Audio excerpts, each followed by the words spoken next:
ए संपूर्ण जगतर पिता परम पिता परमात्मा को मु प्रणाम जनाई आजिर विषय वस्तु को मु आरंभ करिया जाउछि। आमे आज सुधा आपण मानक सम्मुख रे आत्मज्ञान संपर्क रे आलोचना करि आछे। तेणु ए दुनिया रे श्रीमत आउ मनमत ये दुईटी जिनस अच्छी ता सहित जोग सेमिनार अच्छी। तेणु श्रीमत होची सबुचाए श्रेष्ठ मत बा भगवान मत। यही मतरे आमे चलिबा द्वारा जीवन रे आमे सुखी होइथाउ आउ देवी देवता गुण संपन्न आमे होइथाउ।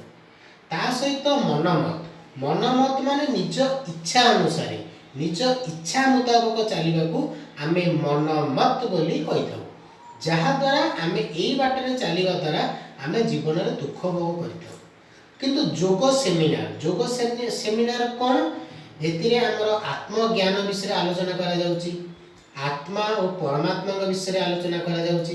तेणु यही सब विषय आलोचना करने द्वारा आम जीवन में बहुत किसी भल जिन जापारे आ परमात्मा सानिध्य लाभ कर। तेणु यही जोग सेमिनार सीजन अनुसार यहाँ करा जाए। तेणु बा सत्संग बोली आम यहाँ कही।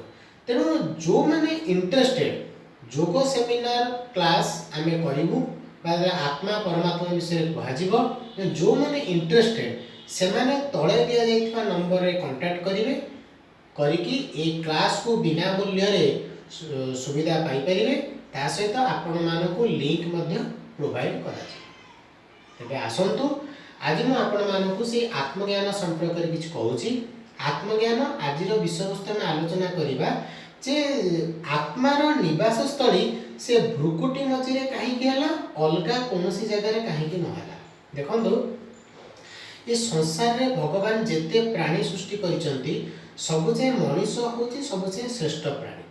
ताले श्रेष्ठ प्राणी मनीषर जेते अंग अछि सबुचे मुख्य अंग बा श्रेष्ठ अंग होची मस्तिष्क। जेमिति गाड़ी रे स्टेरिंग कतिरे ड्राइवर बसिबारु से गोटे जगह रु आ गोटे जगह को से नेकी जाई थाए। सेति पई बिना मस्तिष्क रे शरीर चलिबा असंभव। आउ आत्मार तीनोटी गुण आपण माने जानिचंती मन बुद्धि संस्कार। तेणु मन बुद्धि संस्कार आत्मार गुण सेति पई बुद्धि बा विचार विमर्श करी बा संस्कार मुताबक कार्य करिबा पई आत्मार निवास स्थली से भ्रुकुटी मझिरे हैला। ता सहित आत्मा को आमे शांत स्वरूप आनंद स्वरूप प्रेम स्वरूप बोली कहिथाउ। तेणु जेते बेले आमे चंदन टोपाटे बा नारी माने सिंदूर टोपा एई भ्रुकुटी मझिरे मारिबा द्वारा आमर मन शांत रही है। ता सहित जीवयुक्त आत्मा जीवात्मा जीव पंच तत्व रे गढ़ा जाइछि पंच तत्व रे लीन होई जीव। आत्मार कोनोसी विनाश नाही। आत्मा होची अजर अमर और अविनाशी। तेणु आमे सेति पई आत्मार निवास स्थली एई भ्रुकुटी मझिरे हैला।